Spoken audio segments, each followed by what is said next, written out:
Muslim Brotherhood wrote a plan. We all hear about the Muslim Brotherhood, and we heard a lot about them with the Arab Spring. Remember the Arab Spring? Egypt. Everybody was so excited about democracy has come to the Middle East.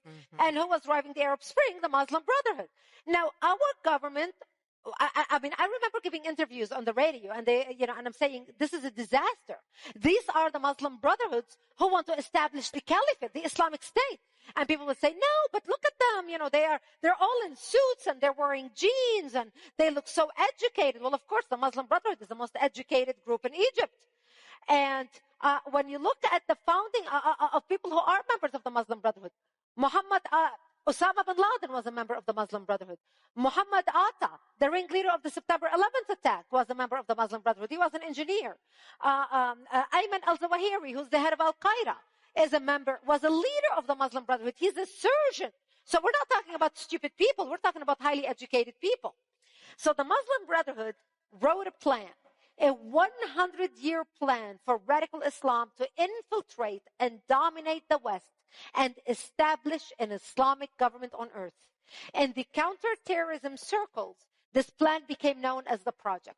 Now, the Muslim Brotherhood was established in 1928. This is one thing that most Americans did not realize, because with the Arab Spring, everybody thought, the Muslim Brotherhood is a new phenomenon. The Muslim Brotherhood was established in 1928 for the sole purpose of re-establishing the caliphate or the Islamic State, resurrecting the Islamic State. Since then, the Muslim Brotherhood has established 70 offshoot Islamic organizations, including Al-Qaeda and Hamas, and now ISIS.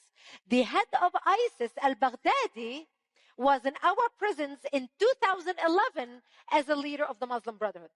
So the Muslim Brotherhood wrote a plan, a 100-year plan for radical Islam to infiltrate and dominate the West and establish an Islamic government on earth.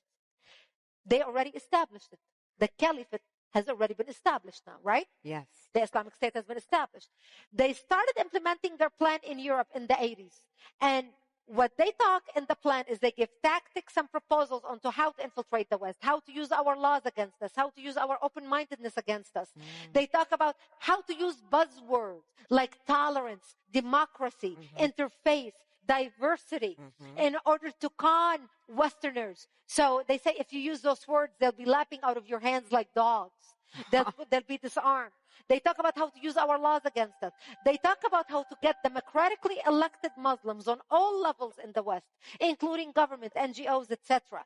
They talk about how to get Muslim interns in all offices in the West so they can have an insider eye view, a bird's eye view as to how policy is done on the highest levels. There are four main players in this: Hillary Clinton, Huma Abedin, Abdullah Omar Nassif, and Saudi Arabia. Huma was born in the USA. Then when she was 2 years old, her family moved to Saudi Arabia. They lived in Saudi Arabia for 16 years.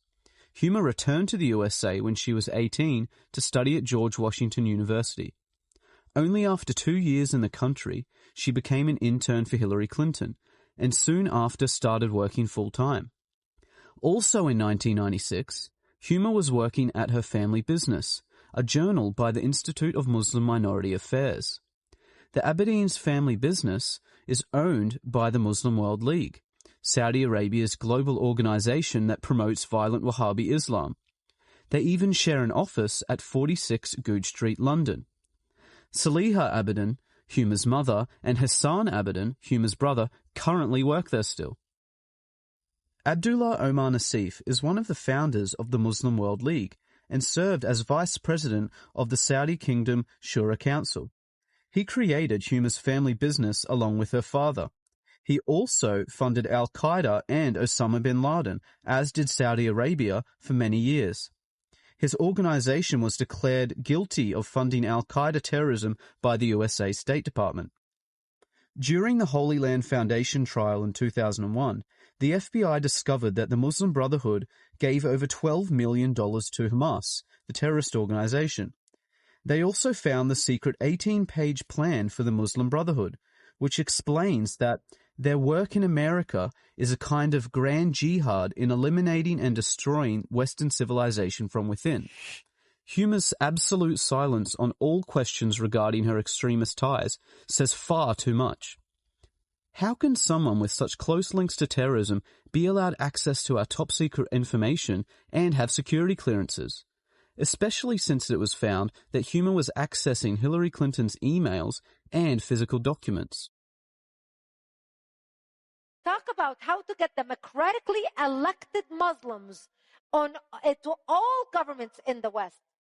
And so they wrote the plan for the destruction of the United States in 1991. Here is the plan. The plan is titled مذكرة تفسيرية للهدف الاستراتيجي العام للجماعة في أمريكا الشمالية. Did you all get that? No. No. Please read it again. Okay. Explain to us. Translate it, please. It's written an explanatory memorandum of the general strategic goal for the group in North America, written 5/22/1991.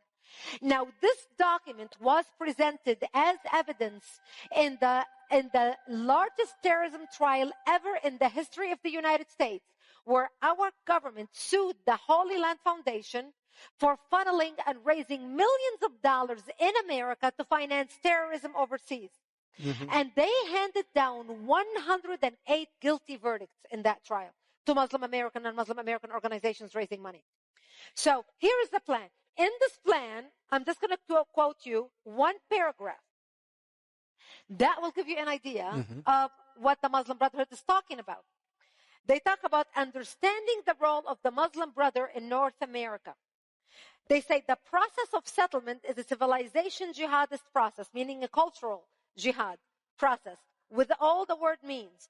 The Ikhwan, which is the Arabic word for brothers, must understand that their work in America is a kind of grand jihad in eliminating and destroying the Western civilization from within and sabotaging its miserable house by their hands, meaning our hands, and the hands of the believers, meaning the Ikhwan, the Brotherhood, so that it is eliminated and Allah's religion is made victorious over all other religions.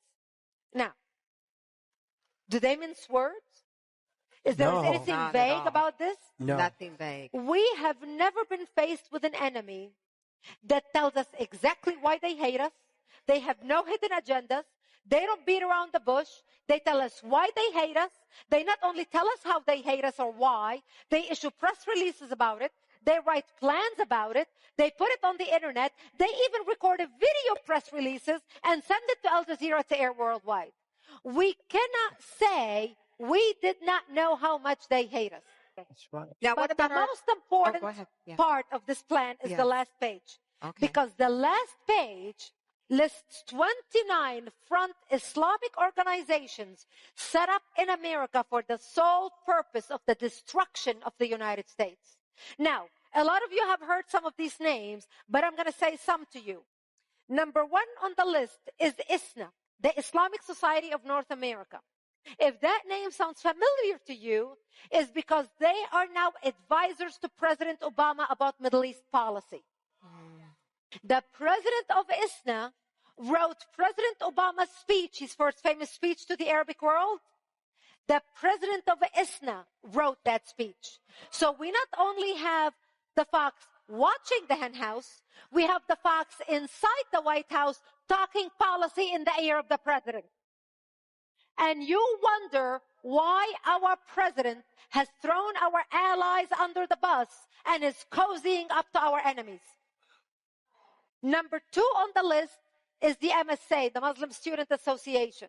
The Muslim Student Association has more chapters on American college campuses than the Democrats and the Republicans combined. That's shocking. And we wonder how we're losing our universities.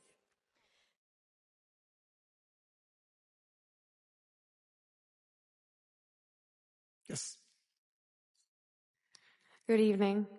I just wanted to say thank you for coming to campus tonight and presenting your point of view. It's always valuable to have two sets of views going on at the same time. Very useful. My name is Jumana Imad Musa Ahmed Al-Bahri, and I'm a student here at UCSD. I was reading your literature. I found that much more interesting than the talk. And I found some interesting things about the MSA. which is an organization that's very active on campus, and it is hosting our annual Hitler Youth Week. You should come out to those events. If you could clarify the connection between the MSA and jihad terrorist networks, because last I checked, we had to do our own fundraising, and we never get help from anyone. So if you could clarify the connection between UCSD's MSA, or if you don't have such information, if you could connect other MSAs on UC's, because the connection wasn't too clear in the pamphlet. Just if you could clarify. Okay. Will you condemn Hamas here and now? I'm sorry, what? Will you condemn Hamas? Would I condemn Hamas? As a terrorist genocidal organization. Are you asking me to put myself on a cross? So you won't. I actually have had this experience many times. You didn't read the pamphlet because the pamphlet is chapter and verse. The main connection is that the MSA is part of the Muslim Brotherhood network as revealed in the documents. I don't think you understood what I meant by that. I meant if I say something, I'm sure that I will be arrested for reasons of Homeland Security. So if you could please just answer my question. If you condemn Hamas, Homeland Security will arrest you. If I support Hamas, because your question forces me to condemn Hamas. If I support Hamas, I look really bad. If you don't condemn Hamas, obviously you support it. Case closed. I have had this experience, I had this experience at UC Santa Barbara where there were 50 members of the Muslim Students Association sitting right in the rows there. And throughout my hour talk, I kept asking them, will you condemn Hezbollah and Hamas? And none of them would. And then when the question period came, the president of the Muslim Students Association was the first person to ask questions. And I said, before you start, will you condemn Hezbollah? And he said, well, that question is too complicated for a yes-no answer. So I said, okay, I'll put it to you this way. I'm a Jew. The head of Hezbollah has said that he hopes that we will gather in Israel so he doesn't have to hunt us down globally. For it or against it? For it. Thank you. Thank you for coming and showing everybody what's here. And you're wearing a terrorist neckerchief. Number 8 on the list is NATE, the North American Islamic Trust.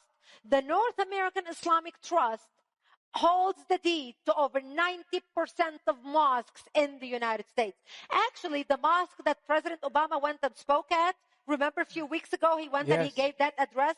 That mosque is owned by NATE, is linked to ISNA, and that imam who preached at that mosque, we ended up killing in Yemen because after he left the mosque, he became an operative for Al-Qaeda in Yemen.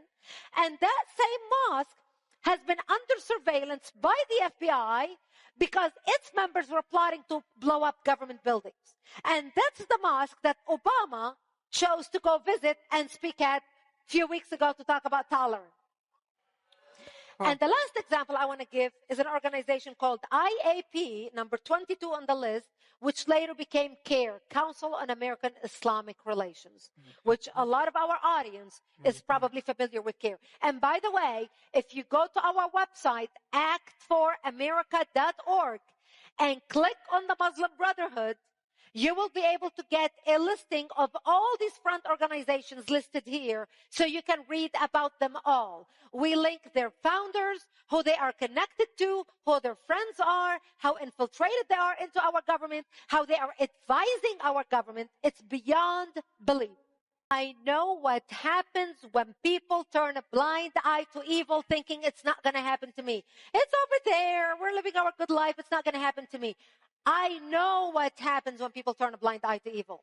People walk around, Holocaust survivors, with tattoos on their arms. I walk around with scars. I still have see that. I wondered, after reading the book, if there wasn't scar, and you have a terrible scar. I have shrapnel in my bones. Yes. Still now. I know. I am reminded daily when I shower or when I look at my arm what happens when people turn a blind eye to evil. And I am all about being inclusive, bringing Americans in. Listen, I'm an immigrant, Jim. You asked me that question. He said, well, you're an immigrant. I am a legal immigrant who came to this country and went by the book.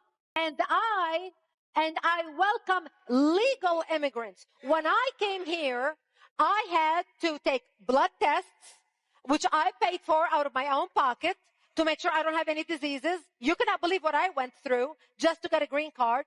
I had to study to become an American, a 2-inch thick book by the Daughters of the Revolution about American history, and pass an oral exam and a written exam.